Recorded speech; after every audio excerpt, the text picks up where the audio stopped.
Je m'appelle Nina Ramen. En 3 ans, j'ai emmené mon entreprise de 0 à 1 million d'euros de chiffre d'affaires. Ce que je pensais être difficile sur ce chemin, c'est vendre mon produit, manager des équipes et apprendre la finance. En réalité, ce qui a été difficile, c'est la solitude. Parce que quand on est dirigeante, plus on monte et moins on a le droit de montrer ses doutes. On a une équipe qui compte sur nous, on a des clients à servir et on a des fournisseurs avec qui négocier. Et les seuls endroits que j'ai trouvés où il y avait des personnes comme moi, c'était des boys clubs. Des lieux où il y avait que des hommes qui venaient m'expliquer mon propre travail et qui comprenaient absolument rien à ce que je vivais. Alors depuis 1 an, chaque mois, j'organise des dîners d'entrepreneuses. Je sélectionne 2 entrepreneuses de haut niveau qui viennent chacune avec une problématique. Et pendant une soirée, on s'aide les unes et les autres sur nos business. C'est ce qui m'a permis de prendre les meilleures décisions pour mon business. Alors ce podcast n'est qu'un prétexte pour avoir encore plus de ces conversations. C'est un endroit vulnérable, authentique, où on apprend. Parce qu'on est à la fois des patronnes, des dirigeantes de nos vies professionnelles, mais aussi de nos vies domestiques, et que parfois, on a envie de s'allonger sur le divan. Bienvenue dans le divan des patronnes. Aline Bartoli, bonjour. Bonjour Nina Ramen. On dit souvent que réussir en entrepreneuriat, c'est un mélange de talent, de travail et de chance. Et Aline, tu es fondatrice de The Bee Boost, mais tu montres qu'il y a aussi une autre clé essentielle, qui est l'audace de voir plus grand. Et c'est un des sujets que j'aimerais aborder avec toi aujourd'hui. À mes yeux, tu incarnes une bienveillance et une générosité absolument incroyable. À l'intérieur comme à l'extérieur, tu m'as accueillie chez toi à Nice quand j'étais perdue dans ce que je voulais faire. Il faut qu'on raconte cette histoire. Il faut qu'on raconte cette histoire. Tu m'as ouvert les portes de chez toi et de ta maison alors qu'on se connaissait à peine. Et pour ça, déjà, à titre personnel, merci. Tu as à cœur de transmettre tout ce que tu apprends au plus grand nombre.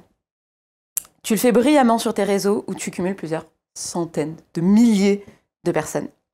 Chaque jour, des milliers de femmes t'écoutent et s'inspirent de ton parcours avec plus de 12 400 entrepreneurs accompagnés, c'est ça ? C'est ça. Voilà. Un podcast qui s'appelle « Je peux pas, j'ai business » qui dépasse les 4 millions d'écoutes. Et une communauté Instagram incroyable. Tu es une figure incontournable de l'entrepreneuriat en France. Tu es la preuve qu'on peut grandir sans jamais trahir ses valeurs. Et c'est ce que j'aime énormément chez toi. En partageant tes galères aussi parfois, et en aidant les personnes à avancer grâce à ces galères que tu partages. J'adore cette vulnérabilité que tu apportes. Quand tu galères, que tu rates, tu transmets toujours l'apprentissage au travers de ton podcast, au travers de tes contenus Instagram. Et ça, j'adore parce que je trouve que c'est hyper rare aussi qu'on montre les cuisines. Et c'est une des raisons d'être du divan des patronnes et c'est une des missions dans laquelle je te rejoins le plus et ce que j'admire le plus chez toi.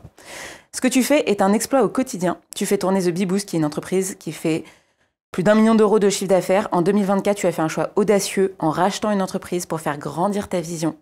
Tu continues d'élargir ton impact en lançant de nouveaux canaux comme YouTube récemment pour toucher encore plus d'entrepreneurs et d'entrepreneuses. Aline, au nom de toutes les femmes qui nous écoutent, au nom de celles que tu inspires à voir plus grand et dont je fais partie, merci. Meilleure introduction ever. J'ai envie de pleurer maintenant. Voilà. Il n'y a pas à ruiner le make-up comme ça à 2h du matin. Est-ce que tu as quelque chose à rajouter sur cette introduction ? Non. Que j'aurais oublié. Honnêtement, non. Juste beaucoup de gratitude d'être là. Et c'est vrai que c'est très bizarre de sentir cette dissonance entre la vision que tu as de moi et que tu es en train de présenter, qui est magnifique, qui est belle. Et il y a une partie de moi qui dit « mais j'aimerais être cette personne » et je pense que je suis cette personne. Et pourtant, c'est tellement éloigné de la vision que j'ai de moi-même. Et parce que je connais aussi tous les coulisses, parce que je connais mes névroses, mes défauts, ce qui fonctionne pas. Donc merci aussi de m'aider à voir cette belle part qui, je sais, est là, mais que je pense je ne contemple pas assez souvent. Eh ben merci à toi de l'être et je pense que tu inspires de nombreuses femmes et le but aussi en présentant mes invités comme ça, pour moi, c'est de montrer à quel point ce sont, elles, des icônes féministes par ce qu'elles font, par ce qu'elles accomplissent ou par les valeurs qu'elles transmettent. Et pour moi, c'est hyper important. Et quand je te dis au nom de moi-même et de toutes les femmes qui t'écoutent, merci, c'est parce que je pense vraiment que l'impact que tu as d'avoir une femme qui prend les sujets que tu prends, qui parle de ce dont tu parles, à quel point tu as un impact décuplé. Donc, voilà, merci pour ça. Et très heureuse de te rappeler ça. Je te propose, pour te connaître un petit peu mieux, pour que nos auditrices te connaissent encore mieux, de te poser une série de 6 questions. Chacune de ces questions, c'est assez rapide, incarne une valeur qui m'est chère. Et le but, c'est que tu répondes comme tu veux. Je te donne les questions et je te donne aussi la valeur qu'elle incarne pour moi. Donc la première question, c'est la valeur pédagogie. Moi, c'est quelque chose qui est hyper important. Pour moi, je transmets toute ma vie, à la fois au travers des contenus que j'écris, aussi de ce podcast. Enfin bref, ma vie, c'est de transmettre. Et les personnes que j'invite, je sais que c'est aussi des choses qui sont importantes pour elles. Donc première question sur la pédagogie, la valeur pédagogique. Comment est-ce que tu expliques ton travail à tes grands-parents ou à des personnes qui ne sont pas initiées? Alors, il y a 2 messages entre les grands-parents et les personnes pas initiées. Les personnes pas initiées, je dis simplement que je fais du conseil en marketing pour les entrepreneurs qui se lancent et qui n'arrivent pas à trouver des clients.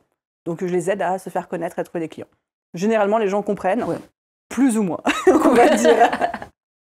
Et puis, pour mes grands-parents, je dis juste que je suis coach et que mon boulot, c'est d'aider les gens à créer leur entreprise, à trouver des clients. Voilà. Ils n'ont pas tout le côté marketing digital, Internet, etc. Trop bien, merci. Deuxième valeur qui est importante pour moi, c'est cultiver son bien-être. Je sais que c'est quelque chose qui est aussi important pour toi. Tout à fait.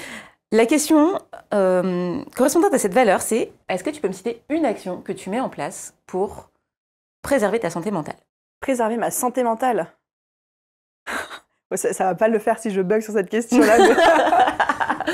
Je pense qu'il y a plein de petites choses, de micro-habitudes. Les premières qui viennent en tête, c'est déjà plus de téléphone dans la chambre. Et généralement, donc ça depuis plusieurs années, jamais de téléphone dans la chambre. Et surtout, généralement, maintenant, je déconnecte le téléphone très tôt dans la soirée, c'est-à-dire vers 19-20 heures. C'est même pas genre il est en mode silencieux ou repos ou quoi. C'est genre il est dans une autre pièce et je ne consulte pas mes notifications, je ne consulte pas les réseaux sociaux, je profite de l'instant présent, etc. La deuxième chose qui me vient en tête, qui est pas directement liée à la santé mentale, mais qui a un énorme impact dessus, c'est en ce moment, je me rends compte de nouveau de tous les bénéfices de me complémenter en termes d'alimentation. Donc tout ce qui est nutrition, complément alimentaire, micronutrition. Et en fait, ça fait un bien fou. Et récemment, j'ai commencé à apprendre à adapter un petit peu. Toujours, je précise, avec conseil médecin, nutritionniste. Enfin voilà, pas en faisant ma petite médecine à la maison. Mais j'ai un peu adapté les compléments alimentaires que je prends en ce moment et en fait j'ai vu un effet de fou sur le brouillard mental que je pouvais avoir, mon niveau de stress, mon anxiété, etc. Donc ça passe beaucoup avec des plantes adaptogènes, des choses comme ça, mais vraiment la puissance de ce truc-là sur quelqu'un qui a un terrain très stressé, très anxieux comme moi, qui est décuplé par les responsabilités, la charge mentale, ça a eu un effet incroyable. Hyper intéressant. Parlons de biohacking un petit peu. Oui, c'est clair, biohacking exactement. Merci. Autre question qui pour moi reflète une valeur qui est la structure. Je ne sais pas si c'est une valeur, mais c'est le fait d'être quand même assez carré, assez structuré. Moi, j'ai un trouble de l'attention, donc c'est vrai que j'ai tendance à m'éparpiller un peu partout. Donc avoir une structure, ça m'aide et je sais que beaucoup d'entrepreneurs sont comme ça. Est-ce que tu peux me citer une habitude que tu as et qui est ton habitude préférée, qu'elle soit bonne ou mauvaise?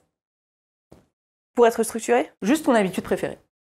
Je pense que c'est vraiment planifier mes journées à la demi-heure près, créneau horaire par créneau horaire. Ça fait partie, j'adore faire ça. J'ai l'impression de maîtriser et de cadrer ce qui est en train de se passer. Et chaque dimanche soir ou lundi matin, quand je suis un peu à la bourre, je planifie toute ma semaine avec des créneaux horaires dans mon agenda. Mais vraiment, j'ai un créneau horaire de méditation, un créneau horaire de pause, un créneau horaire de création de contenu. Mais vraiment, tout est planifié au cordeau. Ça me permet déjà de me rassurer sur le fait que je vais pouvoir avoir le temps de tout faire, de monitorer que je travaille un nombre d'heures raisonnable et que je ne suis pas en surcharge, et d'être sûr que tout rentre aussi dans l'emploi du temps. Tu fais ça de la veille pour le lendemain ou c'est le dimanche que tu fais toute la semaine? Je fais une grosse repasse ce dimanche avec rétrospective de la semaine écoulée, plus préparation de la semaine à venir. Et puis tous les matins, je réadapte parce que évidemment, c'est un emploi du temps idéal. Et on sait que toi et moi, qu'au cours de la semaine, il y a moult imprévus qui surgissent, y compris la procrastination et la flemme. Donc je réajuste au jour le jour. Ok, trop bien, merci. Quatrième question, quelle est la dernière fois où tu as changé d'avis et sur quoi? C'est la valeur apprentissage. Je change tout le temps d'avis, mais vraiment tout le temps, constamment. Mais j'aime ça. Enfin, franchement, parce qu'à chaque fois que je change d'avis, j'ai l'impression que c'est parce que j'arrive à mieux m'écouter, à mieux détecter ou alors à m'adapter. L'anecdote que je peux te raconter, c'est pas plus tard qu'il y a 2 semaines. On a lancé une communauté au sein de The Bee Boost, une communauté payante, et on avait tout préparé pour que ce soit sur la plateforme Skool. Okay. Et donc tout était cadré, monitoré, les automatisations, les parcours d'achat, les contenus, tout était au cordeau. 4 jours avant le lancement, je me rends compte que finalement, en termes d'expérience client, ça ne me convient pas, parce qu'il y a certaines informations qu'on n'arrive pas à faire remonter, on n'arrive pas à faire communiquer notre CRM et l'outil de la communauté. Donc en fait, on ne peut pas savoir qui rentre, qui sort, et on ne peut pas faire de follow-up pour envoyer des messages aux gens, des choses comme ça. Et du coup, 4 jours avant le lancement, je dis aux équipes, on change de plateforme. Oh, wow. Et on passe tout sur Circle. Oh, wow. Et alors, évidemment, avant de prendre ce genre de décision, tu pèses les pour et les contre, etc. Mais bon, ça a mis tout le monde un peu dans la panade. Je pense qu'il y a eu des heures sup qui se sont rajoutées sur la fin de semaine, le week-end, y compris chez moi. Mais je sais que c'était pour un mieux en termes d'expérience client. Et je pense qu'être chef d'entreprise, c'est aussi ça, tu vois, c'est de se dire, j'ai le courage et le leadership de quand je sais que c'est le bon choix de changer, même si c'est en last minute, même si ça va créer de la friction, je choisis pas la facilité, je choisis l'excellence. Et je pense que c'est un des choix qui illustre ça. Ouais. Et je trouve que notre job en tant que dirigeant d'entreprise, c'est justement de décider. C'est ça. Et en fait, notre métier, c'est de prendre un nombre de décisions dans notre journée qui est énorme. Et phénoménal. Exactement. Et juste d'essayer de prendre les meilleures décisions à chaque fois. Et ça nécessite de peser le pour et le contre. Et je suis d'accord avec toi sur le fait d'apprendre. C'est le fait d'apprendre qui te permet de prendre les bonnes décisions. C'est parce que tu as appris que quelque part, tu minimises aussi tes erreurs parce que tu as un maximum d'informations. En fait, en apprenant, je trouve qu'on apprend aussi à mieux décider parce qu'on a des éléments supplémentaires qui nous font nous dire « Ah, mais c'était peut-être pas la bonne décision » comme c'était le cas. Trop bien, merci. J'ai encore 2 autres questions à te poser. La première, c'est qu'est-ce que tu as accompli aujourd'hui que tu pensais pas possible? Waouh. Que je pensais pas possible il y a 10 ans, il y a 5 ans, il y a 20 ans. Que tu pensais que la Aline de 10 ans pensait pas possible. Ok, 10 ans, on était en 2015. Oh waouh, tellement de choses. Non mais c'est cool comme question. Ouais. Monter une entreprise qui fait 7 chiffres à l'année. Ouais. En quelques années. Enfin voilà, en 3 ans en l'occurrence, et maintenir ça. Racheter une boîte. Trouver l'amour. Trouver l'homme parfait. Me vautrer big time et en ressortir plus forte et faire preuve de résilience. On en parlera. On en parlera. Et dernière question, est-ce que tu peux me citer 5 mots qui te définissent? Je dirais bienveillance, je dirais positivité, je dirais excellence, anxiété aussi. La 4, c'est ça? Oui. Et le dernier, je dirais amour. Trop bien. Merci Aline pour ce jeu des questions qui a permis aux personnes qui nous écoutent de mieux te connaître sous un angle un peu différent. Et sous les valeurs que je te disais, il y a la pédagogie qui était la première question. La deuxième, c'était cultiver son bien-être, structure, apprendre, Excelsior, être meilleur. Qu'est-ce que tu pensais ne pas accomplir et que tu accomplis finalement? Et la dernière, c'était marque personnelle ou développement personnel. Je ne sais pas encore. Ça dépend comment, si on voit 5 mots qui te définissent de manière intérieure ou de manière extérieure. Et c'est marrant parce que les réponses sont assez différentes. Parfois, les gens interprètent cette question-là comme « Ah bah, on me voit comme ça, tu sais, sous le prisme de la marque personnelle, et d'autres, pas du tout, et c'est très intérieur. » Donc, c'est assez marrant, cette question. Et ben merci, on clôture cette petite introduction, et je te propose qu'on passe au cœur du sujet, qui est Je suis prête. Première partie. La première partie de ce podcast consiste à ce que je te pose des questions sur un sujet dont j'ai envie d'apprendre de toi. Parce que je pense que, entre entrepreneuses, on a énormément de choses à apprendre les unes des autres. On a vécu des parcours, des galères, des choses qu'on a réussies. Et une des valeurs les plus élevées que j'ai eues ces 3 dernières années a été juste de partager avec des personnes qui font des trucs que je trouve stylés et qui ont appris des trucs stylés. Et donc, j'aimerais t'interroger, Aline, sur la croissance externe que tu as eue et la structuration de ton groupe. Ok, je suis prête. Est-ce que ça te va? Passionnant. En 2024, tu as choisi de racheter une entreprise qui s'appelle Postadem. Je t'ai connue à peu près à ce moment-là. On a commencé pas mal à discuter à ce moment-là. Je suis arrivée dans ta vie à ce moment-là. Et ma première question, donc ça a été un choix de croissance. Première question, c'est pourquoi, à la base, tu as choisi de racheter cette entreprise? En quoi ça correspondait à ta vision? Je sais que tu avais une vision qui était très claire sur où est-ce que tu voulais aller. Est-ce que tu peux nous en dire plus là-dessus? Avec plaisir. Effectivement, je pense qu'il y avait 2 piliers. Il y a le pourquoi racheter et pourquoi racheter cette entreprise, où c'est, on va dire, 2 pans de la réponse. Pourquoi racheter? Moi, j'avais toujours eu, et j'ai encore toujours, cette vision de construire un groupe, un conglomérat de plusieurs entreprises qui créent un parcours client et qui créent une mission et qui créent une transformation chez les personnes. Donc moi, en l'occurrence, c'est s'épanouir à travers sa vie professionnelle, qu'on soit entrepreneur, qu'on soit salarié. Je pense qu'on passe beaucoup de temps à travailler. Et qu'on peut, en faire une activité qui nous fait kiffer, parce que ce serait quand même bête d'avoir un travail toute sa vie qui ne nous plaît pas ou, à minima, qui nous laisse plutôt indifférents. C'est quand même une perte de temps et de sens. Et 2, je pense qu'on peut aussi changer le monde quand on est passionné par ce qu'on fait. littéralement, petite goutte d'eau par petite goutte d'eau. Et de me dire que je peux contribuer à créer des environnements qui aident les gens à arriver à ce résultat, c'est ce que je catégorise comme étant ma mission de vie. J'ai commencé avec The Bee Boost, donc sur comment est-ce que j'aide les entrepreneurs à vivre de leur activité pour qu'ils puissent à leur tour impacter le monde. Je m'étais toujours dit, j'aimerais acheter une entreprise. Alors, à la base, dans mon imaginaire, c'était un organisme de formation pour aider les gens à se reconvertir vers l'entrepreneuriat, donc faire cette transition salariat-entrepreneuriat, pour que, déjà, ça fasse une suite logique après avec The Bee Boost. Moi, j'ai récupéré dans The Bee Boost et ça fait une durée de vie client. Bah ouais, c'est ça. Moi, je trouve que c'est tellement intelligent de s'être dit ça. Tu t'es dit, OK, je vais faire l'étape d'avant pour qu'en fait, The Bee Boost devienne l'étape d'après logique. Exactement. C'est pour ça que je dis on peut à chaque fois avoir un impact positif sur le monde de par les missions, les valeurs, les parcours qu'on incarne, et aussi faire du business, c'est-à-dire que j'ai des clients que je forme dans une boîte et après je les récupère dans l'autre. De toute façon, c'est la base de la croissance externe. Hein. Complètement. Et ça a toujours été clair pour toi que tu ferais une croissance externe. Pourquoi tu t'es pas dit je construirai juste une autre boîte dont l'objectif sera d'aider les gens à lancer un side business, en fait, et pour après les récupérer dans The Bee Boost, tu vois. Donc pourquoi tu t'es pas dit que tu allais monter une deuxième activité et tu t'es dit je vais racheter une activité? Je n'étais pas sûre de la réponse à cette question-là jusqu'à ce que j'ai l'opportunité de Possedem qui se présente. Je m'étais toujours dit dans ma vie que j'avais envie de faire un rachat au moins une fois pour m'y frotter, voir comment ça fonctionne, comment ça se passe, etc. Tu vois. Puis j'avais aussi dans ma tête cette imaginaire / croyance de quand tu rachètes une boîte qui est déjà montée, qui fonctionne déjà, en fait ça te fait gagner tout le temps de création, de croissance, de gain de visibilité que tu peux avoir sur un projet que tu démarres de zéro. Donc dans ma vision, sur tout le groupe que j'imagine, j'ai à la fois de la création et à la fois du rachat. Et en fait, là, on va dire que c'est plutôt l'opportunité qui a fait ce rachat-là, de me dire, j'ai toujours voulu un organisme de formation. À la base, je voulais le créer. Mais quand on m'a dit, Postadem se vend, voilà ce qu'ils font, etc., je me dis, en fait, prenons les opportunités que l'univers nous offre.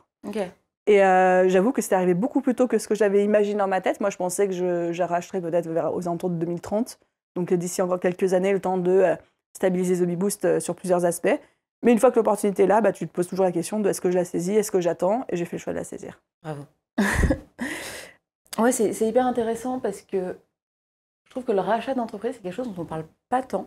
À ton avis, c'est quoi l'opportunité? Alors, pas forcément dans ton cas à toi, mais de manière générale, quand tu te disais je vais racheter une entreprise, c'est quoi l'opportunité que tu projetais? C'était vraiment le fait de récupérer un business qui tourne déjà, c'est ça? Je pense qu'il y a plein de choses. C'est récupérer un business qui tourne déjà et s'épargner le coût des années de création, de croissance et de rame du début, un petit peu. Il y avait vraiment le coût d'apprentissage. J'avais envie d'apprendre comment ça fonctionnait, j'avais envie de faire mes armes, j'avais envie de me frotter à quelque chose qui n'est pas très répandu.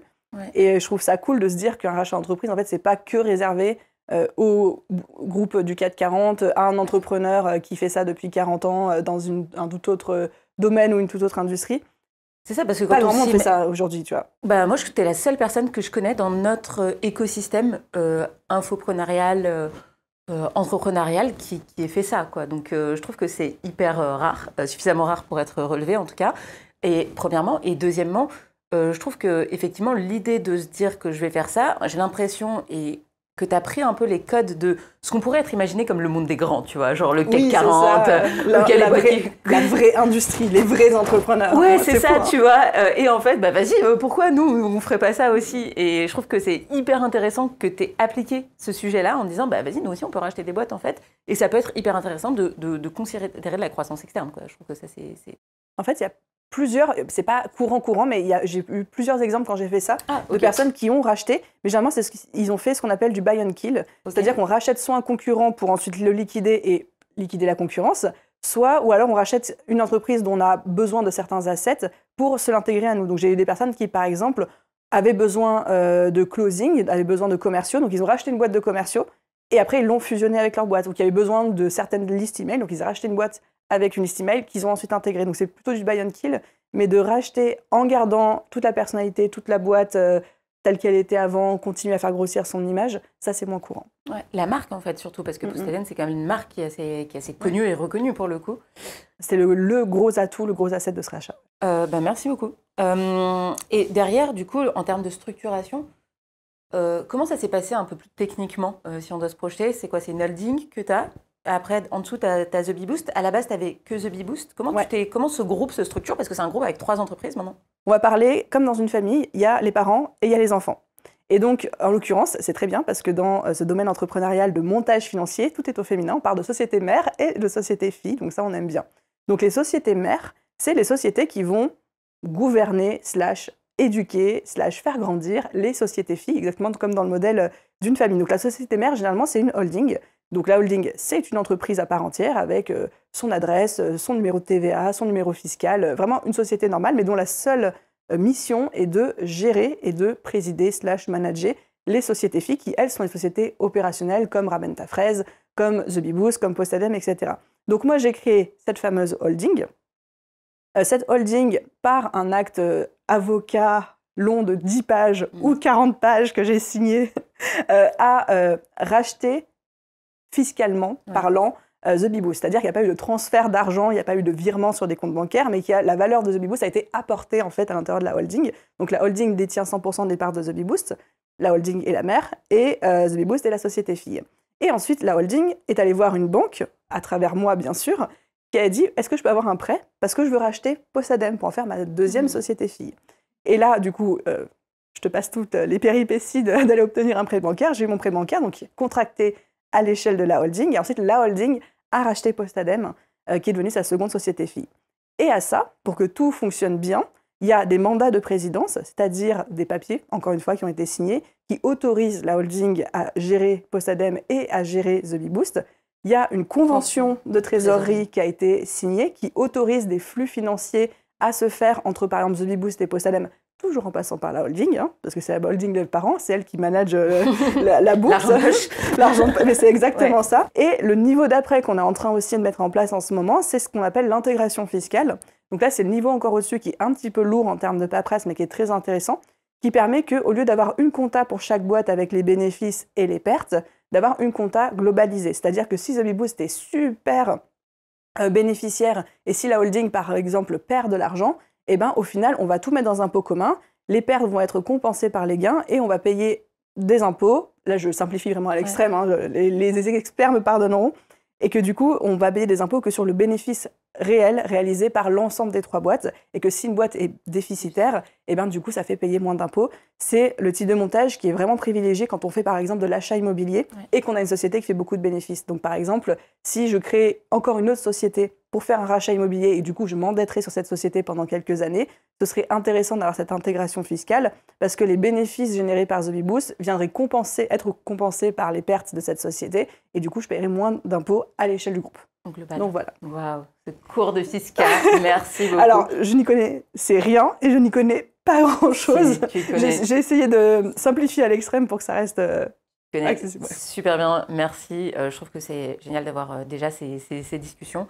Effectivement, donc The Bee Boost, donc tu as créé une holding au-dessus parce qu'à la base, en fait, c'était une boîte que tu avais qui était toute seule, quoi.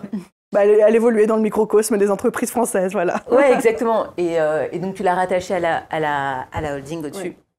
Et ensuite, la holding a racheté Postadem. Ok. Tu disais, je t'épargne tous les sujets autour de comment on obtient un prêt à la banque pour racheter une société. C'était difficile ? Qu'est-ce qui s'est passé ? C'était quoi ces péripéties ? Alors, c'était difficile sans être difficile. Okay.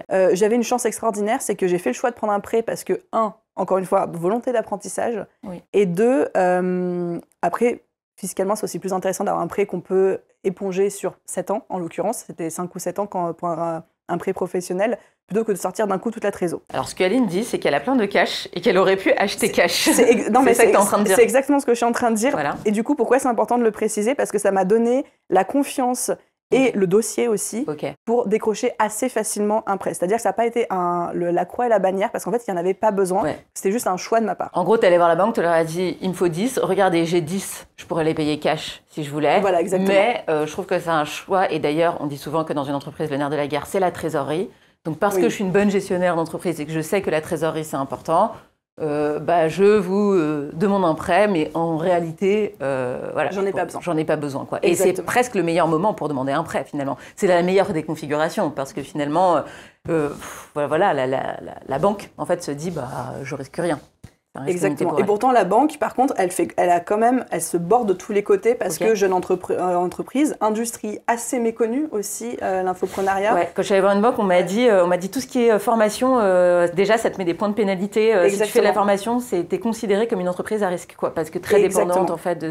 Même si tu as un bénéfice, même si tu fais 70% de marge, même si tout fonctionne bien, même si tous tes bilans sont parfaits, même tu vas voir sur le site Infogreffe et tout, les scores de solvabilité de toutes les entreprises dans la formation sont très bas.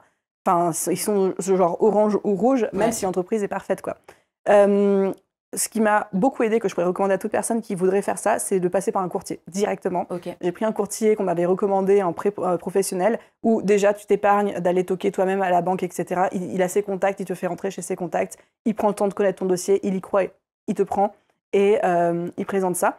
Donc on a rencontré 3 banques. Il y en avait une ou deux qui n'étaient pas très chaudes. Puis la troisième, en fait, on est tombé sur un banquier qui avait envie de prendre des risques, qui avait aussi, lui, envie de faire ses preuves de son côté dans la banque et qui a dit « Ok, on y va ». Mais même avec « Ok, il y avait le cash, ok, voilà », il y a eu quand même beaucoup de demandes, de garde-fous mis en place par la banque. Le plus gros, c'est ce qu'on appelle un nantissement des parts de Postadem. C'est-à-dire qu'en gros, pareil, si je simplifie, si la holding, c'est la société mère, la banque devient le tuteur. C'est-à-dire que je ne peux pas faire ce que je veux avec Postadem pendant les 7 prochaines années tant que mon prêt n'est pas épongé. En vrai, je peux faire ce que je veux, mais je suis censée en parler à la banque et demander l'autorisation symbolique de la banque. Si par exemple je veux faire rentrer un associé, si je veux revendre des parts, si je veux faire une levée de fonds, si je veux reprendre un autre prêt, si je veux fermer la boîte. Enfin voilà, je n'ai pas la totale mainmise sur l'entreprise et ça fait partie des démarches qui m'ont demandé pour garantir en fait la solvabilité. Ok. Et malgré tout ça, tu as quand même choisi de faire ce prêt et de ne pas payer cash en mode si je paye cash, c'est bon, me faites pas chier, quoi. C'était quoi les intérêts positifs pour toi de traverser déjà, pas faire sortir trop de trésor, de pas non plus faire sortir de trésor personnel. J'ai dû faire un apport un petit peu aussi. Ils m'ont demandé 30% d'apport personnel, ce qui était quand même conséquent de produire de mon côté. Il y a aussi un aspect qui, pour moi, comptait beaucoup, un peu plus symbolique, comme je disais tout à l'heure, d'apprentissage. C'est-à-dire que c'était quand même la configuration rêvée pour aller faire un premier prêt pro, quoi. J'avais rien à perdre, tout à gagner. Donc c'est génial pour te faire une première expérience de c'est quoi un prêt, qu'est-ce qu'il faut négocier, de quoi il faut se méfier, comment ça se passe, etc. Et je sais que si demain j'ai besoin d'un prêt genre non négociable, je sais à quoi faire gaffe parce que je sais où est-ce que je me suis fait rouler dans la farine sur le prêt. Enfin, pour la petite anecdote, alors apparemment on m'a dit que c'était normal que ça se passe comme ça, parce qu'après j'étais pas contente et je l'ai dit à mon courtier. Mais quand on est arrivé le jour de la signature du prêt, j'avais donc le prêt qui fait genre 70 pages comme ça, mais j'avais 3 autres petits tas. Et en fait, ils m'ont fait signer des assurances et des machins et des trucs, et le fait que je devais mettre tous mes comptes dans la banque et tout. Et en fait, c'était que des trucs que moi j'avais pas anticipé. J'étais en mode mais je suis pas d'accord pour ça. Et mon courtier m'a dit non mais en fait, c'est généralement si tu montes ta bonne foi, quand tu fais un prêt dans une banque, tu leur prends 2-3 petits produits de placement, ça arrange tout le monde, etc. Ok, je veux bien, mais personne ne me l'a dit avant. Et puis ça doit rentrer dans la négo aussi, quoi, en fait. Bah oui, ça rentre dans la négo. Ok, je mets toute ma trésor chez vous, mais et donc t'avais pas tous les leviers de négo à côté. Ouais, puis débarquer le jour J, que t'es petit taré comme ça, t'es en mode, bah en fait, non, quoi.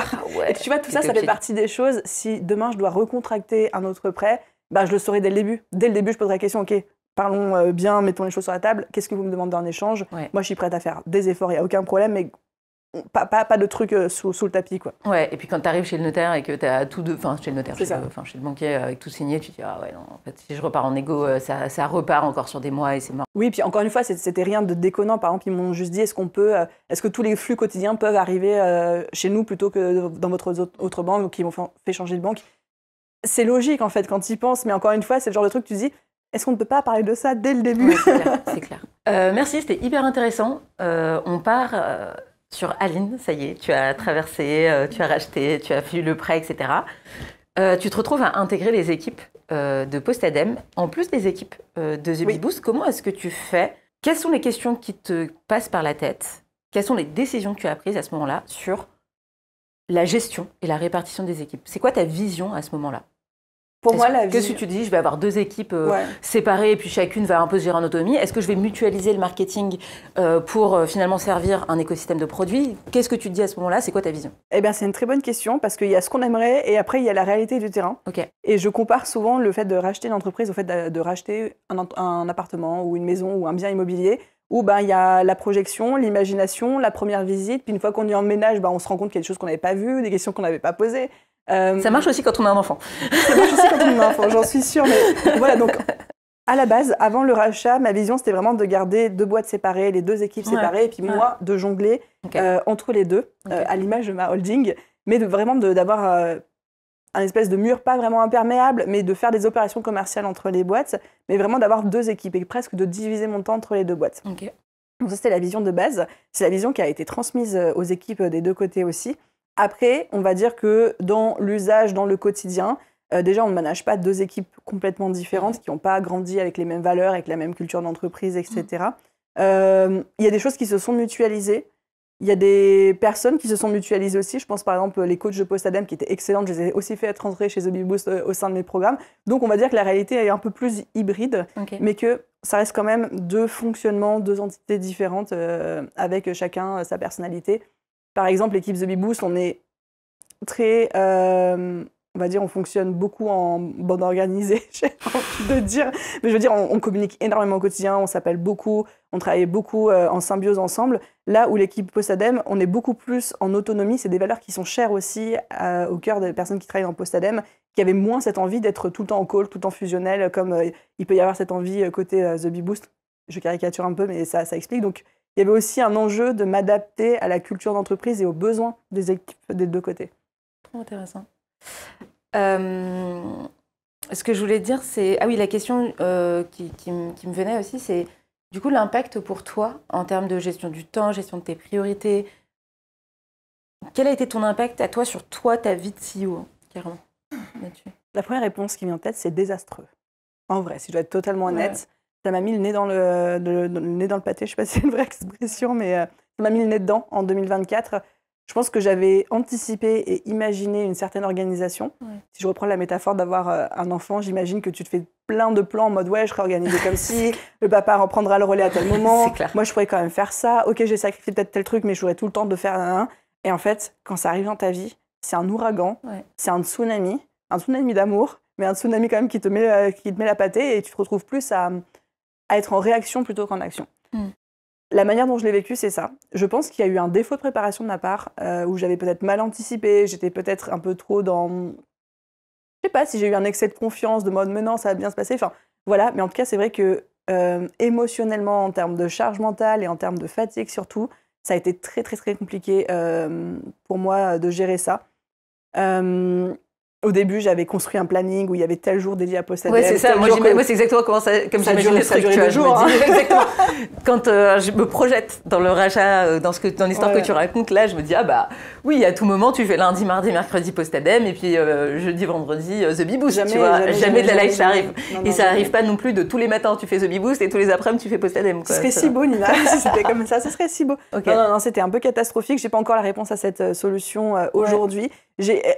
J'ai commencé à vraiment réussir. La beauté de ce genre d'épreuve, c'est que ça t'oblige à grandir très vite et à t'adapter très vite et du coup à faire des moves que tu n'aurais jamais fait dans ta zone de confort ou dans un moment de paix, on va dire. Donc là, c'était un moment de guerre. Et donc, ça m'a appris la résilience, ça m'a appris à prendre des décisions rapidement, ça m'a appris à beaucoup plus déléguer et responsabiliser côté The Bee Boost. Donc en fait, très vite, j'ai pris la hauteur sur la boîte, sur des tâches opérationnelles, décisionnelles et stratégiques aussi, là où j'aurais jamais lâché si on me l'avait demandé. Donc, les filles étaient très contentes parce qu'elles ont gagné aussi en autonomie, en fait, et en responsabilité. Et côté Postadem, j'ai appris beaucoup plus à faire confiance aussi, à embrasser encore plus le mieux vaut fait que parfait et à prendre les décisions qui allaient viser le 20-80, c'est-à-dire quelles étaient les 20% d'actions les plus urgentes et prioritaires pour générer 80% de résultats dont j'avais besoin, parce que, je le rappelle, il y a quand même un prêt à payer avec des échéances pendant 7 ans qui font que... alors oui, c'est la holding qui paye le prêt, mais il faut que l'argent remonte de quelque part, parce que la holding toute seule ne génère pas d'argent. C'est les boîtes d'exploitation, en fait, qui génèrent l'argent, contrairement aux enfants, par contre. En tout cas, pendant 18 ans. Voilà, après, tu peux espérer qu'ils en rapportent, mais au début, ils en coûtent plutôt qu'ils en rapportent. Non, très complexe, pas encore la réponse, mais work in progress plutôt... prometteur. Ouais, carrément. Et justement, comment tu gères cette transition entre l'ancienne toi, l'ancienne Aline qui était, entre guillemets, que CEO de The Bee Boost et la nouvelle Aline qui devient multi-preneuse de plusieurs boîtes. Ton changement de posture, est-ce que ça a engagé un changement de posture? Comment tu gères cette transition-là, toi? Ouais, il y a 2 éléments de réponse. Il y a toujours 2 éléments de réponse avec moi. Le premier, ça a été le fait de... vraiment, j'ai subi le truc. Vraiment... une très grande partie de l'année 2024, je me suis sentie comme une merde.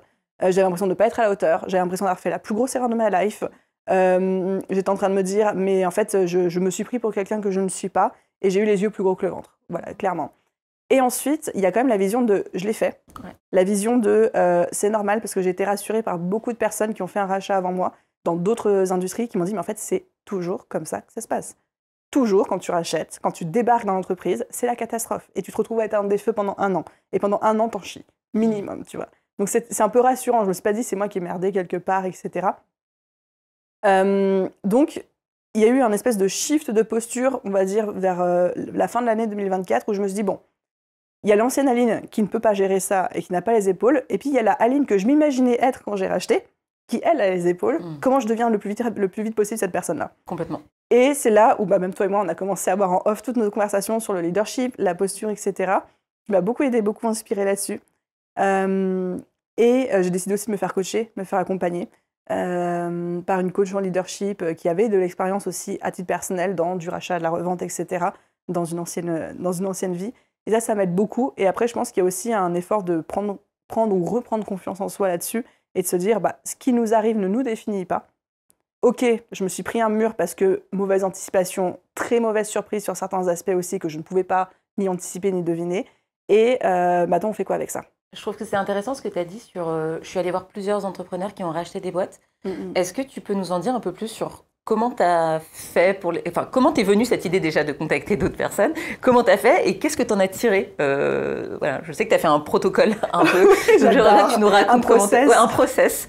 Est-ce que tu peux nous raconter ça? Et parce que je pense que c'est très transposable à toutes les décisions qu'on peut prendre et ou à toutes les situations qu'on peut vivre où on se dit « Oh là, je suis en train de crever, quoi », parce que ça nous arrive tout le temps. Bien sûr. Voilà. Et pas que dans ce contexte-là, mais aussi dans plein de contextes. Est-ce que tu peux nous raconter comment tu as géré cette crise et comment tu as sollicité les gens autour de toi pour t'aider à en sortir? Je pense que c'était un contexte où c'était la plus grosse crise de ma vie.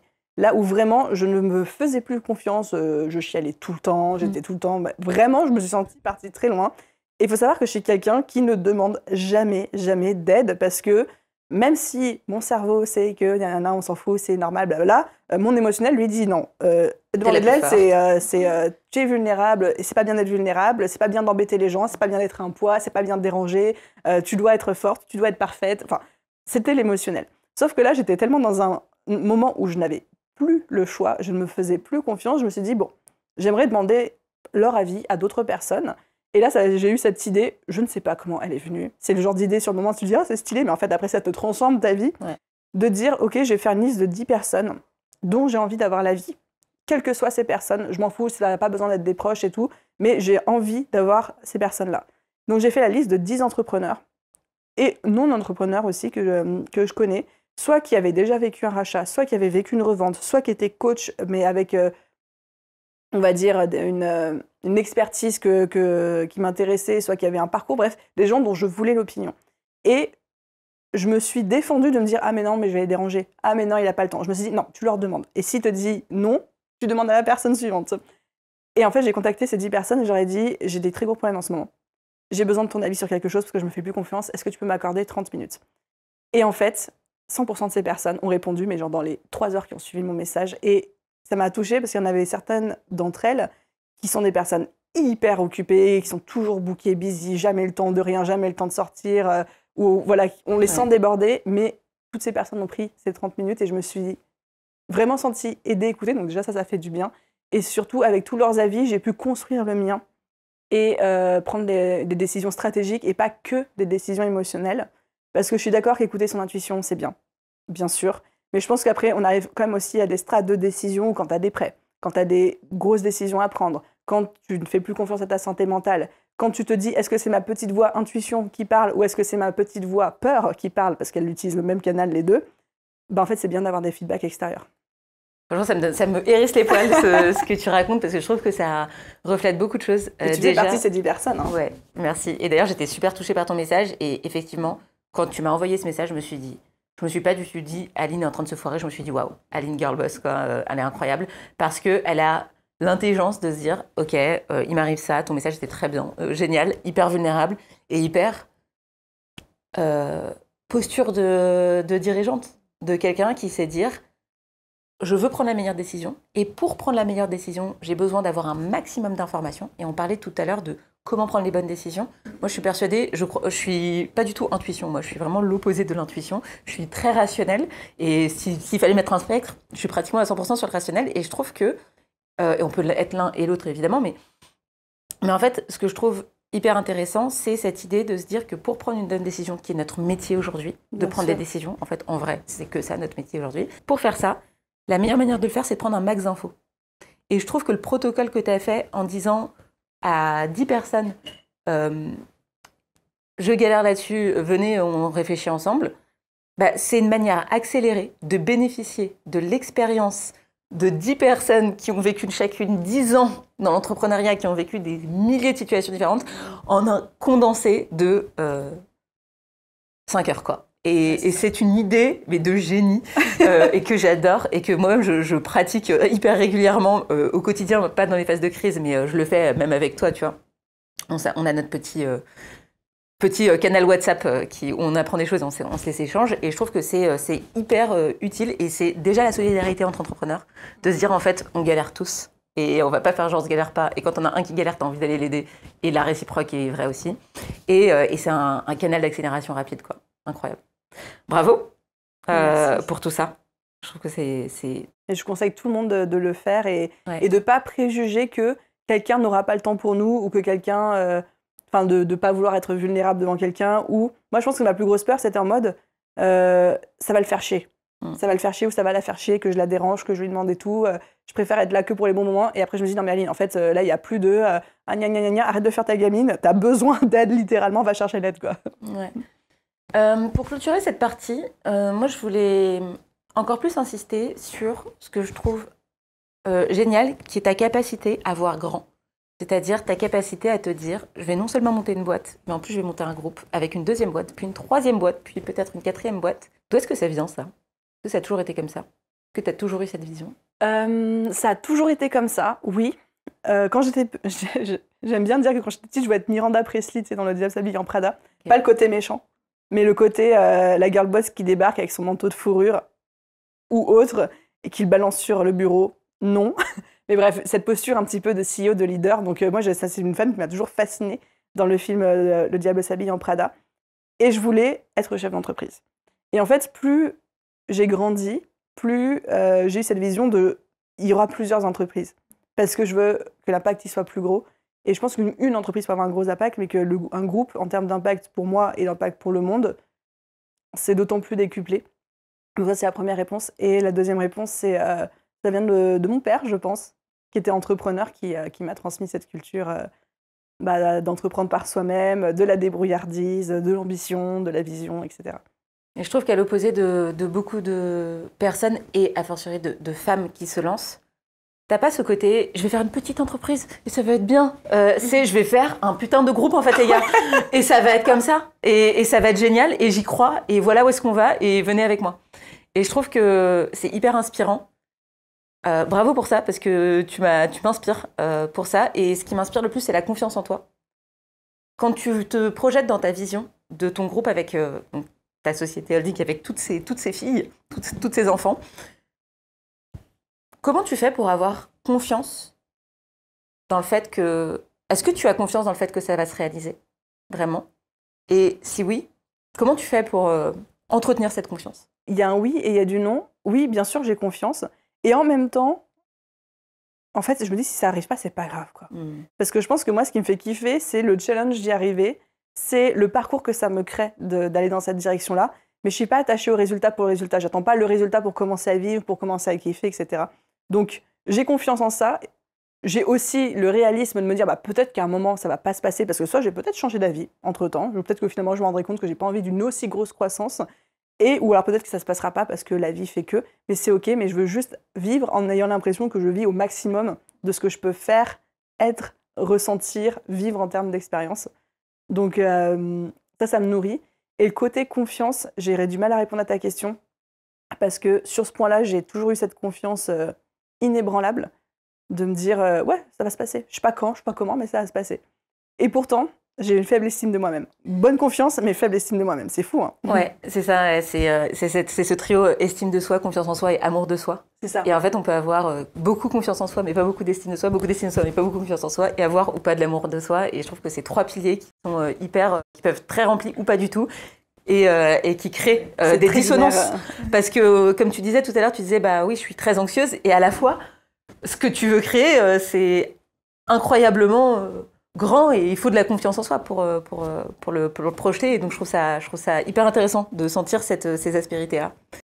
Quand tu es entrepreneuse, tu sais à quel point tout repose sur toi. Trouver des clients, gérer ta com, gérer ton administratif. Et bien sûr, gérer ton argent. Moi aussi, je suis passée par là. Et je peux te dire qu'il y a un truc que j'aurais aimé savoir dès le début. C'est de choisir une banque qui comprend vraiment les besoins des indépendants. Comme la gestion des impayés, les prêts et surtout notre besoin de réactivité. C'est le cas d'Hello Bank Pro. Une banque pensée pour nous avec un vrai accompagnement à chaque étape. Une ouverture facile, des outils adaptés et même du soutien en compta et en gestion. Et en plus de ça, et c'est ultra important, leur service est très réactif. Fini l'attente interminable et les réponses floues. Là, tu as des conseillers qui connaissent ton métier et qui t'aident vraiment. C'est parce que je trouve que Hello Bank Pro offre tout ce dont une entrepreneuse a besoin dans les premières années où elle se lance, que je les ai choisis comme sponsor pour cette première saison. Dernière question sur ce sujet. À quel point tu penses que avoir cette vision grand/long terme t'est bénéfique? Est-ce que tu penses que ça t'aide à réaliser plus de choses? Est-ce que tu penses que ça t'aide à grandir plus vite? Ça t'aide à faire des choses que tu n'aurais jamais faites? À faire un rachat que tu n'aurais peut-être jamais fait? Est-ce que tu penses qu'avoir cette vision, c'est un moteur particulièrement important dans ce que tu réalises? Oui, à 2000%. Okay. Parce que quand tu vises 100, le fait d'avoir 1 ou 2 devant toi, c'est juste une étape à passer, ça ne devient pas une montagne. Et c'est fou, mais tout est une question de perception. Et j'ai un exemple très parlant qui m'est arrivé début janvier. Long story short, je me suis retrouvée à devoir courir le 10 km de la promenade de Nice le 3 janvier, alors que je n'ai jamais couru de ma vie, et que encore moins 10 km, tu vois. Et donc, bref, en passant les détails, je les ai courus, je les ai finis, à la force du poignet, en maudissant tous mes ancêtres et mon conjoint sur la ligne d'arrivée. Et en fait, avant ça, courir 5 km me paraissait une montagne. Sauf qu'une fois que tu as couru 10 km, en courir 5, tu te dis, bien sûr, c'est faisable. Okay. Et c'est fou que juste une perception peut tout changer, parce que j'étais pas plus entraînée, mais après, je courais 5 km sans aucun problème. Alors qu'avant, impossible. Et en fait, je pense que plus on voit grand et plus on se prouve qu'on peut réaliser grand, plus en fait, les petits, on va dire, challenges, les petites frictions du quotidien deviennent juste ça, des challenges, des frictions, et non pas des montagnes à surmonter. Et je pense que le fait d'avoir une très grande vision et de savoir qu'elle va se réaliser, ou en tout cas d'en être persuadé, de se diriger vers ça, vraiment, les petites choses qui se passent au quotidien, en fait, perdent en importance et on évite de se laisser ralentir par ça. Merci Aline. On va clôturer cette première partie. Merci de nous avoir livré déjà la fin. Tout ce que tu tout ce que tu as appris. Merci beaucoup pour ça. Deuxième partie de cet épisode. Est-ce que tu vas bien déjà avant qu'on passe à la suite? Très bien, je suis en pleine forme, le café commence à monter au taquet. On va parler de la fois où tu as failli démissionner de ta propre boîte. J'ai failli démissionner de ma propre boîte? Si ça t'est arrivé, ou en tout cas, un moment où tu t'es dit « j'en ai marre ». Ok, d'accord. Le titre de cette partie est la fois où j'ai failli démissionner de ma propre boîte. Ça nous arrive tout le temps de nous dire « j'en ai marre de ci, j'en ai marre de ça », de dire « ah là, ça me fatigue ». Et on peut avoir des petites tendances autodestructrices, en mode « c'est bon, j'en ai marre, je pars ». On en parlait hier avec Sarah, qui me disait « oui, on a envie de tout claquer, de partir siroter des mojitos à Bali ». Ça nous arrive à toutes. Et donc, j'aimerais que tu me racontes une fois, justement, où tu as failli, où tu t'es dit, là, j'en ai marre, ou en tout cas une galère qui était suffisamment importante pour que tu dises, waouh, là, c'est fou, là, c'est vraiment très dur. Mais avant de nous partager ça, avant de nous partager cette galère, est-ce que tu veux bien nous donner le titre, si tu devais donner un titre à cette phase, si tu l'as en tête? Quel serait le titre de cette phase ou de cette galère? Le songe d'une nuit d'été. Le songe d'une nuit d'été. Ok, merci. C'est un teasing. C'est un teasing. Je suis un peu embêtée avec cette question parce que j'ai pas la sensation. Alors, je suis désolée pour ceux qui nous regardent / nous écoutent, mais que ça m'est vraiment, vraiment arrivé un jour, au-delà de juste une pensée fugace sur l'été 2024 où vraiment je me sentais pas très bien dans ma peau à ce moment-là. C'est pour ça le titre. En tout cas, Posadam est trop jeune pour que je puisse faire un retour d'expérience là-dessus. Et dans le sein de The Bee Boost, en 5 ans, 6 ans d'existence de la boîte, à aucun moment, j'ai traversé des semaines entières ou des jours entiers où je voulais tout arrêter. C'était plutôt des scénarios de pivot, de réajustement. Et tu vois, ça, c'est une pensée que j'avais beaucoup sur l'année 2024 et des fois qui me traverse encore un peu l'esprit, mais je pense plus pour me rassurer de me dire ok, mais si jamais ça ne me convient pas cette croissance, si jamais c'est trop, si jamais je vois que ça a trop d'impact sur ma santé physique, mentale, mon bien-être, mon couple, mes objectifs personnels aussi, comment est-ce que je peux faire pour scale down et juste réduire la croissance, voire même la cutter, pour avoir une entreprise qui me permet de respirer. Et donc là, c'était plus de me dire, dans ce cas-là, je pourrais reprendre du coaching individuel, puis je pourrais créer un abonnement pour avoir un revenu récurrent mensuel, puis je pourrais repasser en mode solopreneur toute seule et puis me séparer de l'équipe. Et c'est plus ce genre de scénario que je peux avoir dans ma tête quand j'ai des périodes de découragement que de j'envoie tout le boulet. Ok, je trouve que c'est super intéressant. Est-ce que tu as un exemple pour que ce soit un peu plus concret de scénario comme ça que tu as envisagé? Qu'est-ce qui se passait à ce moment-là et quel est justement le scénario que tu as imaginé pour te sécuriser en fait finalement et te sentir bien et te ressentir bien et ou mieux? Je pense que le scénario principal que j'ai en tête, c'est plus un scénario de réassurance si jamais ça ne fonctionne pas. Okay. En 2024, The Bee Boost, on a perdu 25-30% de chiffre d'affaires parce qu'il y a eu le rachat qui m'a pris beaucoup de temps et du coup moins de temps à concentrer dans The Bee Boost parce que l'énergie que tout ça m'a pris et l'état de santé mentale et physique dans lequel je me suis mise ont fait que j'étais moins performante aussi sur The Bee Boost. Et donc là, tu te poses des questions. Quand tu vois ton bilan comptable, tu te dis qu'est-ce que je fais si jamais c'est le début de la fin? Qu'est-ce que je fais si jamais, au-delà du reflet de mon implication dans la boîte, c'est aussi le reflet du marché, du fait que tu étais en top position, puis les compétiteurs arrivent et du coup ton business baisse? Est-ce que c'est la fin de The Bee Boost? Et là, du coup, tu te fais des scénarios dans ta tête.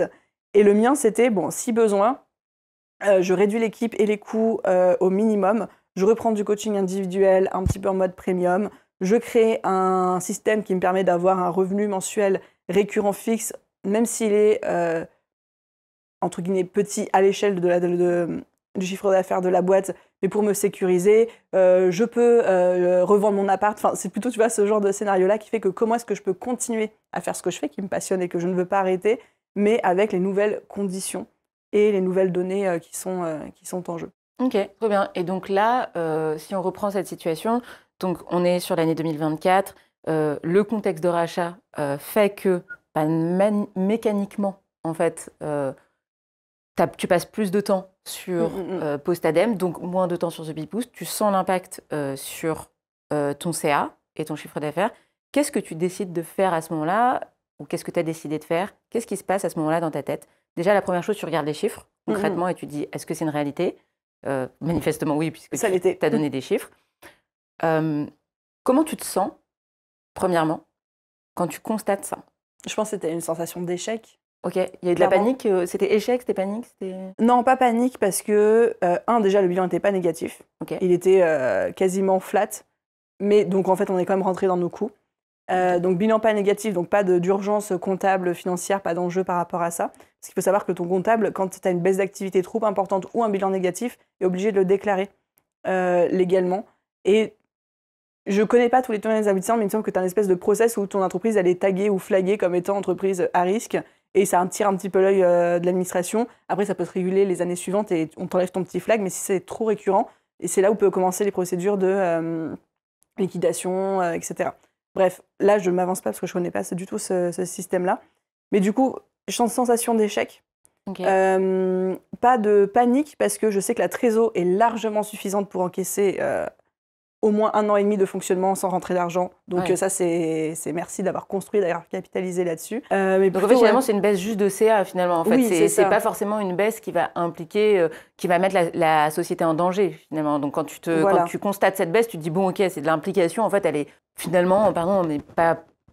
Il n'y a pas tant de répercussions, si ce n'est, bon, on va faire un peu moins d'argent cette année. C'est ça. En fait, on a acheté une boîte, quoi. Rationnellement, pas énormément d'impact et d'enjeux. Émotionnellement, c'est là où tout s'est passé. Oui, c'est ça qui est intéressant.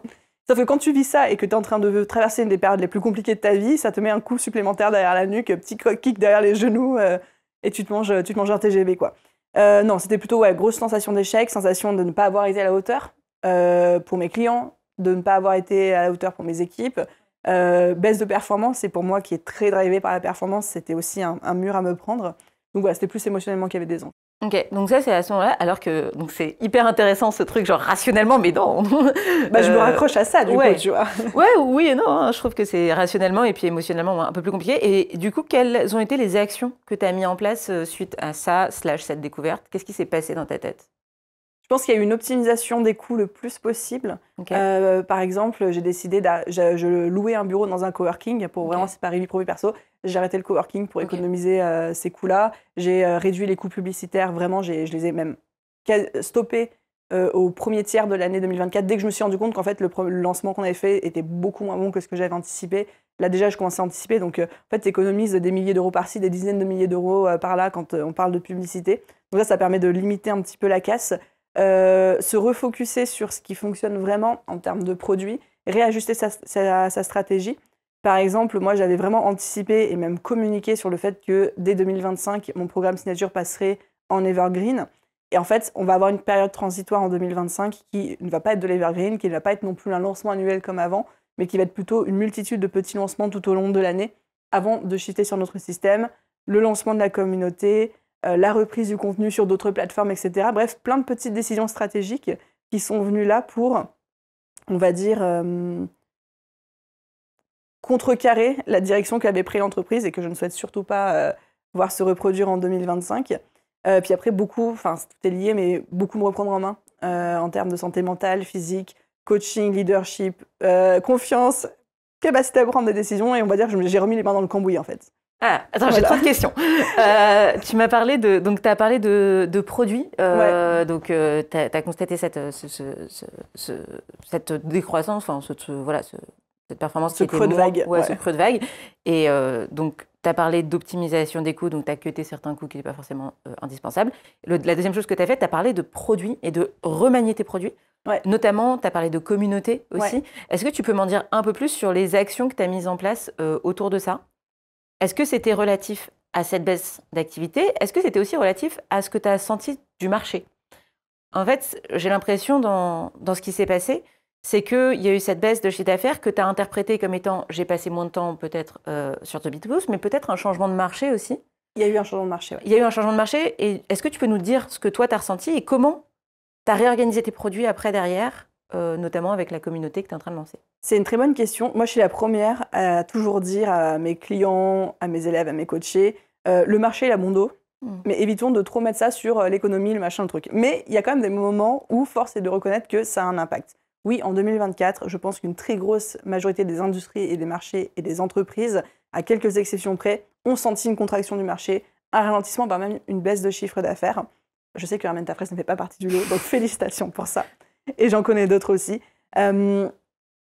Et donc, du coup, je pense qu'évidemment, ça a eu un impact, mais le fait que ce n'était pas l'année où j'étais au meilleur de mon prime, ça n'a pas aidé du coup tout non plus. Donc, responsabilité partagée, et je laisserai les auditeurs décider à quel pourcentage de chaque côté. Du coup, la question, c'était, je pense que ma réflexion principale, c'était en mode, OK, qu'est-ce qui se passe quand le marché se contracte et qu'on sent que zone de danger, turbulence. C'est ça. Pour moi, la réponse que j'ai trouvée, c'était se reconcentrer sur c'est quoi ma mission, c'est qui mon client que j'aide. Et en fait, tu vois, par exemple, en 2025, je voulais sortir mon mastermind, qui était l'offre pour les entrepreneurs beaucoup plus avancés, sur des questions comme la structuration, la croissance, le million, etc. Ça fait 3 ans que je dis que je vais sortir ce mastermind, 3 ans que je le reporte, et ben je l'ai reporté une année de plus parce que j'ai dit à mon équipe, ce serait s'éparpiller sur un gros produit qui va nous demander énormément de temps, d'argent, d'investissement, etc. Et qui va faire qu'on va se désolidariser aussi de notre communauté qui sont les entrepreneurs qui se lancent, qui n'arrivent pas encore à vivre de leur activité. Donc, on va se recentrer sur cette cible et on ne sort que des produits pour cette cible. Donc, c'était la première décision. Ah, c'est trop intéressant. Ouais. Deuxième décision, il y a eu du coup le regard sur le marché. OK, à quoi ressemble le marché aujourd'hui pour les entrepreneurs qui se lancent, qui se débutent, parce que maintenant, on ne se focus que sur ça. Et du coup, il y avait ce constat de les gens ont moins d'argent parce que inflation, parce que crise, parce que peur, parce que tout ce qui s'est passé. Encore moins quand ils se lancent. Il y a de la peur. On ne sait plus dans quoi investir aujourd'hui parce qu'il y a trop de formations, etc.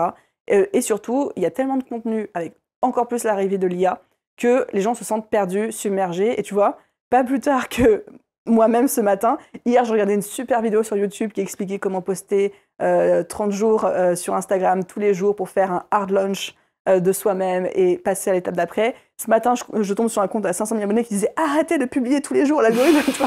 En fait, on se retrouve complètement submergé et je me dis « Ok, de quoi ils ont besoin là ?» Et je dis « Ils ont besoin d'une safe place où déjà ils ne se sentent pas submergés, où ils ont que les informations dont ils ont besoin parce que j'ai le recul de savoir ce dont ils ont vraiment besoin et où on les coupe un petit peu de tout le brouhaha sur les réseaux sociaux. Il y a un besoin de connecter, de ne pas se sentir seul, de communauté, etc. » On voit toute cette mouvance des communautés qui est en train d'exploser en Amérique du Nord avec les schools et compagnie. Je dis, OK, je veux créer ma communauté et je veux qu'elle soit payante pour avoir quand même un filtre à l'entrée et moi pouvoir aussi mettre du temps dedans parce que forcément, tu peux investir du temps dans ton contenu gratuit et il faut le faire, mais au bout d'un moment, ça ne peut pas être 95% de ton temps dans du gratuit, quoi. Il faut aussi qu'il y ait un minimum de rentabilité. Donc c'est pour ça qu'on a pris la décision de lancer une communauté à 5 € par mois pour le filtre à l'entrée. Mais dedans, on a mis juste une formation de 90 minutes avec toutes les bases business qu'un entrepreneur débutant a besoin de savoir, un live questions-réponses business avec moi par mois, une ressource créée juste pour la communauté chaque mois. Donc, par exemple, ce mois-ci, c'est tout mon template d'organisation de productivité, comment, minimalistiquement parlant, je gère mes journées, je planifie tout. Et puis, le fait de pouvoir connecter avec des entrepreneurs, donc échanger, messagerie instantanée, système d'annuaire, etc., pour trouver ses clients, ses prochaines collabs. Trop bien. Et on a lancé ça. Et la conclusion de tout ça, je pense que pourquoi ça a fonctionné, parce que là, ça fait 10 jours que c'est lancé. Il y a combien de personnes dessus? Eh ben, on est 700. Wow, ok. Voilà, en 10 jours. Et en fait, pourquoi ça fonctionne dans ce contexte-là, c'est parce que c'est un truc qui était aligné avec la mission de la boîte. C'est un truc qui est aligné avec le contexte économique et même sociétal, politique du moment. Et c'est un truc qui me fait kiffer. Et je pense qu'un pivot réussi correspond à ces 3 critères-là. J'aime trop ce que tu dis. Voilà. Alors, j'aime tellement.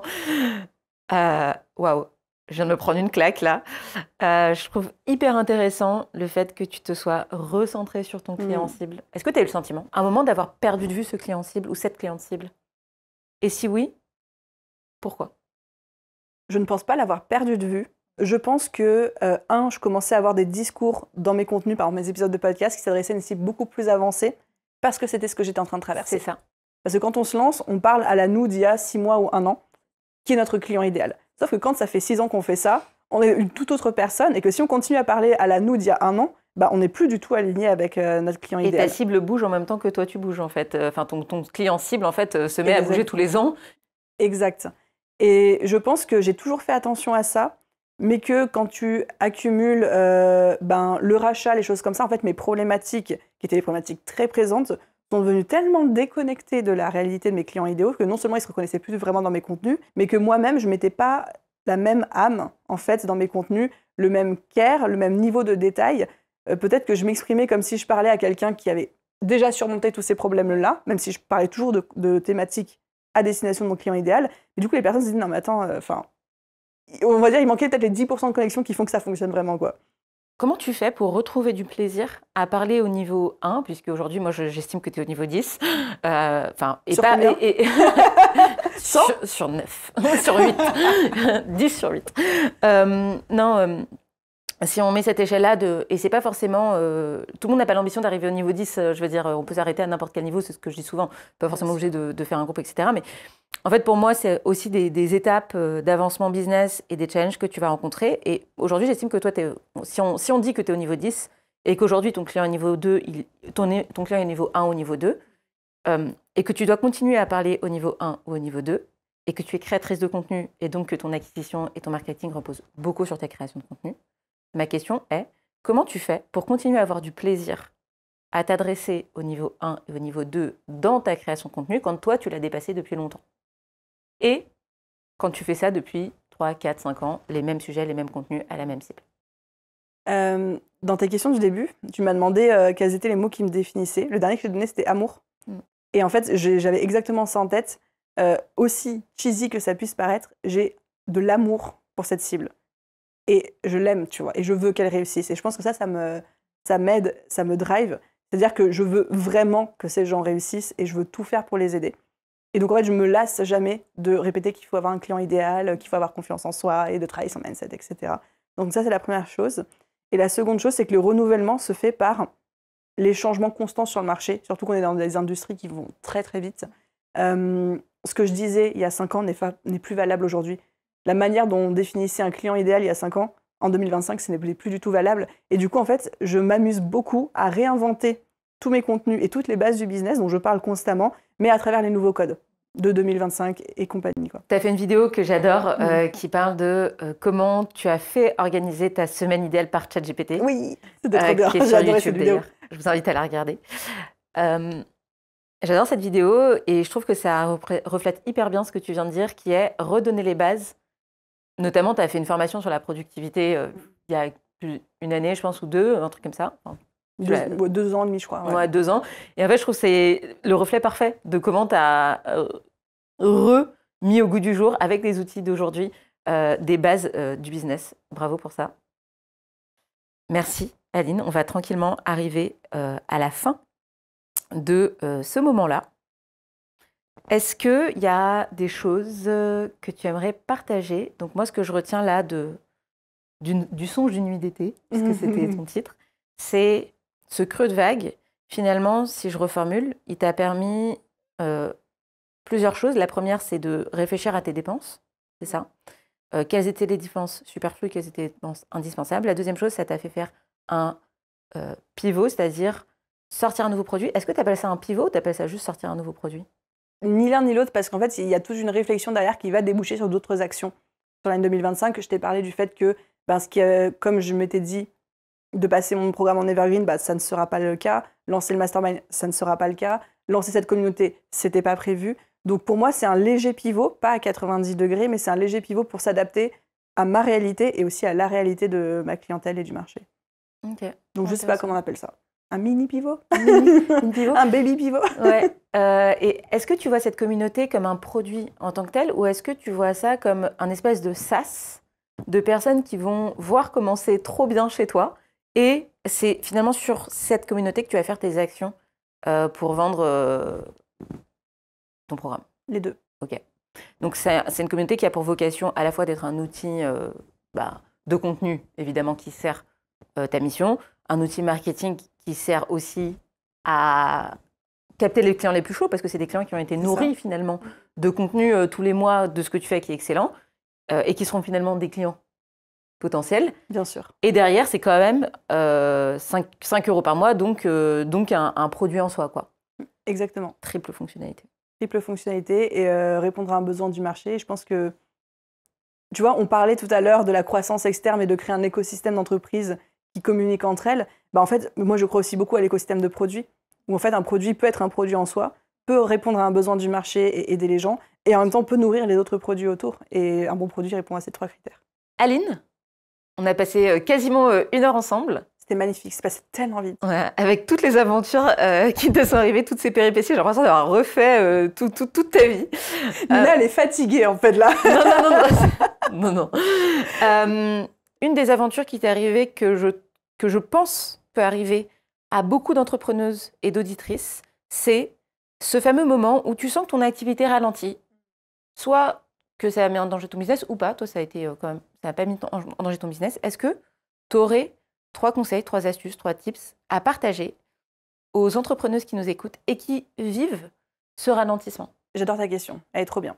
Mon premier conseil, ce serait de dire qu'il faut prendre conscience qu'on a 2 choix. Quand on sent que l'activité ralentit, que ce soit parce que le marché, les facteurs extérieurs, ou nous, perte de sens, envie de faire autre chose, aléas de la vie, etc. 2 choix. Le premier choix, c'est de pivoter en mode expansion, d'aller en mode attaque vers l'extérieur. Nouveaux produits, nouvelles cibles, nouveaux positionnements, changer complètement d'activité, etc. Donc, stratégie plutôt attaquante. Deuxième choix, c'est une stratégie défensive. Et moi, c'est le choix que j'ai fait, qui est de non, je me refocus sur vraiment le cœur de ma mission, le cœur de ce qui me fait kiffer et le cœur de qui est mon client idéal de base, dont je me suis peut-être désintéressée ou que j'ai peut-être un petit peu perdu de vue et comment je me reconnecte à ça. Et je pense que c'est la meilleure manière de gérer une baisse d'activité, de choisir stratégie offensive ou défensive. Je ne pense pas qu'il y en ait une meilleure que l'autre. Et de retrouver, ce sera peut-être du coup mon deuxième conseil, de retrouver de la manière la plus urgente possible et qu'il faut que ce soit une priorité, retrouver du kiff. Et moi, ce qui m'a un petit peu sauvée, reconnectée au business, qui m'a redonné toutes ces idées aussi, c'était de me mettre à fond sur un nouveau projet qui me faisait kiffer. En l'occurrence, c'était d'aller sur YouTube. Parce que j'avais trop envie d'explorer une nouvelle plateforme, de passer le podcast en format vidéo, de me rechallenger sur un réseau social où je partais quasiment de zéro à l'échelle de ce qui existait sur le podcast, etc. Et ça me donne encore aujourd'hui un plaisir de dingue. Donc, choisir sa stratégie, se reconnecter au plaisir, mais de manière urgente, ça doit être la priorité. C'est contre-intuitif, mais c'est la priorité. Et le troisième conseil, c'est de se dire que c'est tout à fait normal. Je ne connais pas un seul entrepreneur qui réussit, qui a jamais vécu des très hauts et des très bas. Et quand je dis des très bas, c'est... nous, on est des petites joueuses. Hein. Littéralement, il y a des gens qui ont perdu des centaines de milliers d'euros, qui ont foiré des boîtes entières. Vraiment, se dire que c'est normal et que c'est facile d'être entrepreneur et une patronne quand tout va bien, en temps de paix. Mais c'est en temps de guerre qu'on voit qui sont les vrais entrepreneurs, quoi. Trop bien. C'était très belliqueux comme discours, mais je pense que les gens comprendront, quoi. Complètement. Merci beaucoup. On va arriver tranquillement à la fin de cet épisode. Merci beaucoup, Aline, pour tout ce que tu as partagé, pour toute la vulnérabilité que tu as partagée là, qui n'est pas forcément facile de dire ouais, ça c'était galère, et c'est le challenge du divan des patronnes. Je fais un petit récap, si ça te va, de ce que j'ai retenu de cet épisode. Je suis curieuse de savoir quelles sont peut-être les 2-3 choses qui t'ont particulièrement marqué, mais toi, à titre personnel. Ouais, à titre personnel, la première chose, c'est le fait d'avoir une vision claire qui te force et qui te permet de soulever et de surmonter des challenges. Et c'est ce que je trouve hyper inspirant chez toi, c'est le fait de se dire « Ok, on va aller là ». Et ça ne te prévient pas de trébucher. Oui. Et c'est ça que je trouve intéressant, c'est qu'à la fois, tu trébuches, comme on l'a vu, et c'est normal, mais en même temps, tu as cette confiance inébranlable dans « Voilà ce qu'on va créer d'ici 5, 10, 15 ans ». Et c'est un peu cette... c'est pas une dissonance, parce que ça peut paraître dissonant, mais ça coexiste très bien. Et je pense que c'est aussi ça qui fait que tu te relèves, que tu retrouves des punchlines de dingue. Et donc ça, c'est la première chose que je retiens. La deuxième chose que j'ai adoré, c'était comprendre tous les montages financiers. J'ai adoré le tips que tu as donné, passer par un courtier quand vous voulez faire un prêt. Vraiment, ça m'a semblé être hyper actionnable, vraiment très utile, surtout vu les projets que j'ai. Donc ça, j'ai vraiment beaucoup, beaucoup aimé. Ce que j'ai beaucoup aimé, c'est cette idée de se dire, je vis une baisse d'activité parce que le marché se contracte. Et il y a deux manières de voir ça, c'est quelle est ma part de responsabilité, quelle est la part de responsabilité du marché. Et j'ai bien aimé que tu dissocies en fait ces deux voies. Voilà ce qui est en mon pouvoir. Mais voilà ce que je vais faire comme action pour répondre aux besoins du marché. Et dans le besoin du marché, ce que tu as mis en avant et ce que je trouve assez contre-intuitif, c'est de dire, au lieu de me défocus de cible en me disant cette cible n'a pas l'argent, ou cette cible n'a plus d'argent, ou cette cible n'est pas la bonne, ou cette cible, etc. En fait, tu as fait quelque chose qui est contre-intuitif, c'est-à-dire de se dire non, je ne vais pas aller chercher de l'argent ailleurs ou essayer de retrouver une nouvelle manière de faire. Je vais juste reprendre les personnes que j'ai envie de servir, me refaire guider par mon amour de ces personnes et essayer de les servir mieux avec quelque chose qui leur correspond mieux aujourd'hui, en 2025. Et tu te réinventes aujourd'hui, non pas dans la diversité des personnes que tu sers, parce qu'en réalité, tu restes quand même autour de ces personnes-là, mais tu retrouves du plaisir, ce qui pour moi est très difficile quand tu avances et quand tu fais la même chose pour les mêmes personnes depuis 3 ans. Tu te réinventes dans ta manière de leur enseigner et dans les outils que tu transmets. Et je trouve que moi, à titre personnel, j'ai tendance à m'ennuyer assez facilement, en avoir un peu marre parfois de ce que je fais, surtout quand ça fait 2-3 ans. Quand je parle de LinkedIn depuis 3 ans, au bout d'un moment, je suis genre, ok, faire une accroche LinkedIn, il faut que je réexplique ça. Et évidemment que c'est normal, mais je trouve ça hyper inspirant de dire, je vais leur dire la même chose, mais je vais mieux leur dire avec des outils qui leur correspondent mieux, en étant plus pédagogique et en offrant des choses qui sont encore plus adaptées à elles. Et j'aime toujours cette cible et je suis amoureuse de cette cible. Voilà ce que je retiens en substance. Magnifique. Merci Aline. Mais merci à toi, merci à toutes les personnes qui ont écouté aussi, pour leur temps, parce que je pense que ça va être un épisode conséquent. Oui, c'est clair. Ouais, c'est clair, complètement. Et là, on voit la podcasteuse que tu es, qui est de toujours reformuler, redire pour l'audience, pour les personnes qui nous écoutent. On va réexpliquer ta pédagogie, tu as réexpliqué, tu as reconnecté avec les gens qui nous écoutent. Des formations pro. Des formations pro, exactement. Et j'ai beaucoup à apprendre de ça. Donc, merci beaucoup, Aline. Merci d'avoir passé ce temps avec moi. Merci de t'être allongée sur le divan des patronnes. Avant de t'en aller, je te propose de t'offrir un objet qui est très important pour moi, qui est un objet de connexion à soi-même, qui est un objet d'amour de soi, qui est un objet aussi d'organisation. Tu as parlé d'organiser sa semaine. Est-ce que je peux essayer de deviner, de connaissance? C'est un carnet? C'est tout à fait un carnet. Promis, je t'ai pas spoilé, hein. Voilà, je la connais trop bien, c'est tout. C'est un carnet. J'en ai 3 sur cette table et tu peux choisir celui que tu veux, qui ont des titres différents. Paris est une fête, on a Sur la route, on a Le jeu de l'amour et du hasard. Tu choisis celui que tu veux. Paris est une fête, je vais l'éliminer. Ok. Sur la route me parle. Non, Le jeu de l'amour et du hasard me parle le plus. Ça me définit bien en ce moment. Et en même temps, Sur la route, je préfère la couleur et le design. Et le design. Donc, je vais prendre celui-ci. Trop bien. Eh ben, merci beaucoup. C'est ton carnet. Et tu pourras y écrire ce que tu veux de ta vie de patronne. Eh bien, écoute, j'ai 6 heures de route qui m'attendent pour mon retour à Nice cet après-midi. Il va être mis à bon escient. Trop bien. Merci pour le cadeau. À bientôt Aline et on se retrouve très vite sur le Divan des Patronnes. Si tu as aimé cet épisode du Divan des Patronnes, il y a 2 choses très importantes que tu peux faire. Abonne-toi à la newsletter pour avoir les bonus de chaque épisode, accéder à la communauté du Divan des Patronnes et être informé des prochaines sorties. Le lien est en description. La deuxième chose que tu peux faire si tu veux vraiment m'aider dans le lancement de ce projet, c'est de laisser 5 étoiles sur la plateforme de ton choix et surtout de me dire ce que tu as aimé dans l'épisode. C'est ce qui me permet de te proposer le meilleur contenu à chaque fois. Et quand j'ai un petit coup de mou, je relis ces commentaires pour me donner de la force. Alors, merci pour ton écoute et à très vite.